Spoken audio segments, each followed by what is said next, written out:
अस्सलाम वालेकुम नाज़रीन। अफगानिस्तान की सरजमीन से $3 ट्रिलियन मालियत के कीमती खजाने निकलने की खबर ने दुनिया भर में तहलका मचा दिया है। चीन ने इस नायाब मौके को हाथ से जाने नहीं दिया और अफगानिस्तान के साथ ऐसे मुआहदे कर लिए हैं जो तारीख का रुख बदल सकते हैं, जबकि अमेरिका, रूस और भारत हैरत से देखते रह गए। लेकिन सवाल यह है कि क्या अफगानिस्तान की ये दौलत पूरे खित्ते की तकदीर बदल सकती है, और क्या पाकिस्तान इस गेम चेंजर मौके से फायदा उठा सकता है। दोस्तों, आज हम आपको इस मौजू की वो परतें दिखाएंगे जो शायद अभी तक आपकी नजरों से ओझल हैं। लिहाजा इस कीमती वीडियो को आखिर तक जरूर देखिएगा। दोस्तों, अगर कुदरती वसाइल के बारे में आप इल्म रखते हैं तो आप ये जरूर जानते होंगे कि लिथियम नामी धातु को आज के दौर में सफेद सोना कहा जाता है। आज के दौर में जहां भी लिथियम आयन बैटरियों का इस्तेमाल होता है, वहां लिथियम की जरूरत पड़ती है। इसका सबसे ज्यादा इस्तेमाल इलेक्ट्रिक गाड़ियों और मोबाइल फोन्स की बैटरियों में किया जाता है। एक अंदाजे के मुताबिक 2030 तक दुनिया की 60% गाड़ियां इलेक्ट्रिक हो जाएंगी। इसकी वजह यह है कि आम बैटरियों की निस्बत लिथियम बैटरियां 10 गुना ज्यादा चलती हैं, और यही वजह है कि जिस मुल्क के पास ये कुदरती जखायर हों, वो मुस्तकबिल का मुआशी ताकतवर मुल्क कहलाया जा सकता है। और ऐसा ही अफगानिस्तान के साथ होने जा रहा है, क्योंकि अफगानिस्तान में लिथियम के बड़े जखायर मौजूद हैं। ताहम अफगानिस्तान में तालिबान के इक्तिदार के साथ अमन और इक्तिसादी मसाइल के अलावा खरबों डॉलर्स की मादनियात के तहफ़्फ़ुज़ और इनकी मुनासिब कानकुनी का मसला दरपेश है। यही वजह है कि तालिबान हुकूमत के कायम होते ही चीन ने अफगानिस्तान में सरमायाकारी करके अपने कदम मजबूत कर लिए हैं, और माजी की वो ताकतें जो अफगानिस्तान पर कब्जे की ख़्वाहां थीं, अब मुकम्मल तौर पर नाकाम हो चुकी हैं। नाजरीन, रूस ने अफगानिस्तान में दाखिल होते ही वहां मौजूद मादनी ज़खायर की तलाश शुरू कर दी थी, और पहली बार रूस को 1984 में जोग्राफियाई सर्वे के दौरान मालूम हुआ कि अफगानिस्तान में कुदरती मादनियात के वसी ज़खायर मौजूद हैं, लेकिन ये मालूमात उस वक्त खुफिया रखी गई। अफगानिस्तान की वजारत मादनियात और पेट्रोलियम की वेबसाइट पर दी जाने वाली मालूमात के मुताबिक 1992 की खाना जंगी के दौरान जोग्राफियाई सर्वे के तमाम रिकॉर्ड और नक्शे डॉक्टर मीर अकबर खान की हिदायत पर मुलाजमीन के घरों में महफूज कर दिए गए।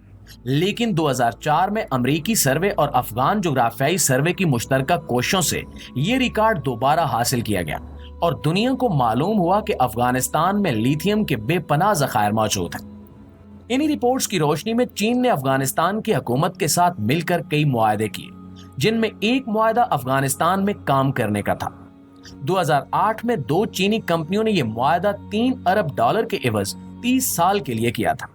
यहाँ आपको ये बताते चलें कि अर्जेंटीना, चिली और बोलीविया वो इलाके हैं जहाँ लिथियम के सबसे ज्यादा ज़खायर पाए जाते हैं, और इन इलाकों को लिथियम ट्रायंगल का नाम दिया गया है। आलमी माहिरीन की जानिब से ये तजवीज़ दी जा रही है कि अफगानिस्तान को भी लिथियम ट्रायंगल में शामिल किया जाए, क्योंकि अफगानिस्तान में भी बड़े पैमाने पर लिथियम के ज़खायर मौजूद हैं। नाज़रीन, 2019 में अफगान सदर डॉक्टर अशरफ गनी को वजारत मादनियात और पेट्रोलियम की जानिब से एक रिपोर्ट पेश की गई, जिसमें बताया गया कि अफगानिस्तान में $3 ट्रिलियन मालियत के ज़खायर मौजूद हैं। अफगानिस्तान में 500 किलो सोने, 2 अरब मैट्रिक टन लोहे और 3 करोड़ मैट्रिक टन तांबे के ज़खायर के अलावा 14 लाख मैट्रिक टन दीगर मादनियात भी मौजूद हैं, जिनमें लिथियम और यूरेनियम भी शामिल हैं। अफगानिस्तान की हुकूमत ने चीन के साथ मिलकर इस मंसूबे पर काम शुरू कर दिया है। एक चीनी वफद ने हाल ही में अफगान हुकूमत से मुलाकात की, और मादनी ज़खायर की कानकुनी के हवाले से लाहे अमल तैयार किया गया। इस मंसूबे के तहत सबसे पहले लिथियम की कानकुनी शुरू की जाएगी, लेकिन मौजूदा अफगानिस्तान की सिक्योरिटी सूरत हाल की वजह से ये मंसूबा ताखीर का शिकार भी हो सकता है।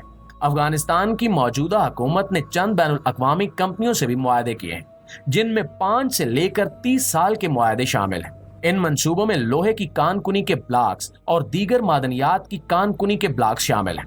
इन मंसूबों से हासिल होने वाली आमदनी और इससे पैदा होने वाली तरक्की और रोजगार के मौके अफगान मईशत को बेहतर बनाने में अहम किरदार अदा करेंगे।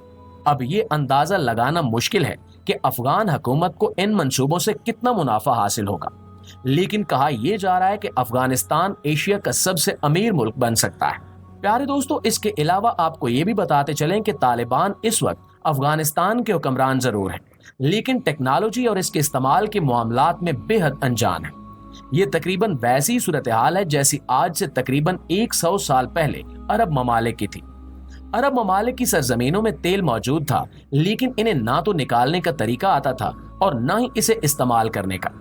उस दौर में अमेरिका और बरतानिया ने अपनी अपनी कंपनियां इन ममालिक में भेजी, जिन्होंने यहां से तेल निकाला और इसके बदले उन्हें पैसे दिए, जिसकी वजह से ये ममालिक अमीर से अमीर तर होते चले गए। और कुछ ऐसी सूरत हाल आज के अफगानिस्तान की भी है। अफगानिस्तान पर हुक्मरान तबका टेक्नोलॉजी और साइंस से कोसों दूर है, लेकिन आखिर वो यहाँ पर हुक्मरान हैं और इनके इसी साइंसी तौर पर पीछे होने का फायदा इस वक्त दुनिया में मौजूद एक बड़ी सुपर पावर उठा रही है, जिसे हम चीन के नाम से जानते हैं। चाइना इस वक्त तेजी से अफगानिस्तान में मुख्तलिफ सूबों में इन्वेस्ट कर रहा है और चाइना को तालिबान ने पूरे अफगानिस्तान में मुख्तलिफ जगहों से तेल और गैस निकालने का ठेका भी दे दिया है। इसके साथ साथ चाइना अफगानिस्तान में मौजूद लिथियम की बेशुमार कानें भी ठेके पर हासिल कर चुका है और जल्द ही लिथियम के तमाम ज़खायर पर चीन का कब्जा होगा। आप जानते हैं कि चाइनीज मईशत इस वक्त अमेरिकी मईशत से कहीं ज्यादा ताकतवर और मुस्तहकम है, इसलिए चाइना धड़ाधड़ सैकड़ों मिलियन डॉलर्स तालिबान के हवाले कर रहा है, ताकि मुस्तकबिल में चाइना के पास दुनिया के अंदर मौजूद सबसे ज्यादा कुदरती ज़खायर मौजूद हो और दुनिया भर की मार्केट पर चाइना की मनापली कायम हो जाए। वैसे भी इस वक्त चाइना दुनिया भर में सबसे ज्यादा लिथियम के ज़खायर रखता है और इसके साथ साथ वो एक लिहाज से दुनिया की दूसरी बड़ी लिथियम सप्लाई चेन पर भी कब्जा कर रहा है, जिसका नाम अफगानिस्तान है। अगर चाइना अफगानिस्तान में मौजूद तमाम लिथियम पर कब्जा कर लेता है तो एक लिहाज से पूरी दुनिया में चाइना की अजारादारी कायम हो जाएगी और वो अपनी मर्जी के रेट्स पर लिथियम की खरीदो फरोख्त करेगा। इससे साफ जाहिर है कि मुस्तकबिल का मंजरनामा कैसा होगा। वैसे भी गुज़श्ता 3-4 साल से अमरीकी मईशत एक के बाद एक झटके से गैर मुस्तहकम होती चली जा रही है। पिछले 2 सालों में अमरीका के 20 से ज्यादा बैंक्स दिवालिया हो चुके हैं और पूरे अमरीका में इस वक्त कसाद बाजारी का आलम है। बहुत सारे मुआशी तजिया निगारों के मुताबिक अमरीका में किसी भी वक्त बेरोजगारी का एक नया तूफान खड़ा हो सकता है, जिससे पूरी अमरीकी मईशत को एक बेहद जोरदार झटका लगेगा। खैर दोस्तों, इस वक्त अफगानिस्तान की करेंसी पाकिस्तान और इंडिया की करेंसी से कहीं ज्यादा मजबूत है, बल्कि दुनिया में मौजूद अक्सर ममालिक की करेंसी से कहीं ज्यादा मजबूती से इस वक्त अफगानी करेंसी चल रही है। इस पर बहुत सारे मुआशी माहिरीन का यह भी कहना है कि ये सब बातें आधा सच हैं, यानी अफगानिस्तान अमीर नहीं हो रहा, बल्कि अफगानिस्तान पर काबिज और हुक्मरान तालिबान अमीर हो रहे हैं। इनका यह कहना है कि अफगानिस्तान को मिलने वाली बड़ी रकूम का असर अफगान अवाम की हालत पर नजर नहीं आ रहा। अलबत्ता मुआशी माहिरीन एक बहुत अहम पॉइंट मिस कर रहे हैं और वो अहम पॉइंट ये है कि अफगान तालिबान को अभी हुकूमत में आए 2 साल ही हुए हैं, इसलिए इतनी बड़ी बड़ी तब्दीलियां एकदम से अवाम तक नहीं पहुंच सकती। जाहिर है इसमें कुछ वक्त लगेगा। दोस्तों, अगर वीडियो पसंद आई हो तो इसे लाइक करते हुए अपने दोस्तों के साथ शेयर करना हरगिज मत भूलिएगा। आज के लिए बस इतना ही। मिलते हैं किसी नई और दिलचस्प वीडियो के साथ। तब तक के लिए अपना ढेर सारा ख्याल रखिए। अल्लाह निगहबान।